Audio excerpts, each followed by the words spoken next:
উৎসব থাকুক আর নাই থাকুক, ছুটির দিন মানে মজার মজার রান্না বান্না আর পরিবারের সাথে বসে গল্প গুজবে খাওয়া দাওয়া।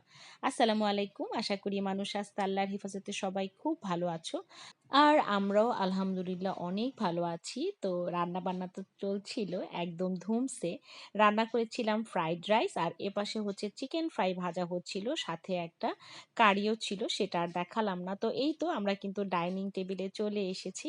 তো খাবারটা হচ্ছে এখন প্লেটে প্লেটে দেওয়া হচ্ছে, আর স্বভাবতই এটা করছে হচ্ছে সুভামা।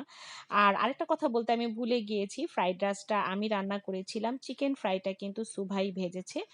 সে আমাকে একদম ধরতেই দেয়নি। তো আমি যদি সেই ভিডিওগুলি দেখাতে যেতাম, ভিডিও তো অনেক লম্বা হয়ে যেত, তখন তোমরা আর দেখতেও চাইতে না।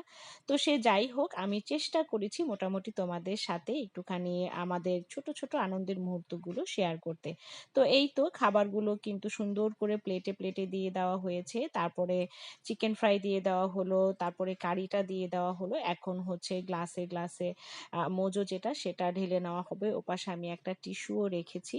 তো রান্নাটা আলহামদুলিল্লাহ অনেক বেশি মজা হয়েছিল। আসলে আমার মনে হয় যে কোনো রান্নাতে যদি একটু যত্ন নিয়ে সময় নিয়ে করা হয়, তাহলে মনে হয় সেই রান্নাটা খেতে অনেক বেশি সুস্বাদু হয়। আর খাবার দাবার তো প্লেটে দেওয়া একদমই শেষ। তো এখন হচ্ছে খেতে বসতে হবে। সবাই খুব ভালো থেকো। আজকে এ পর্যন্তই। টাটা।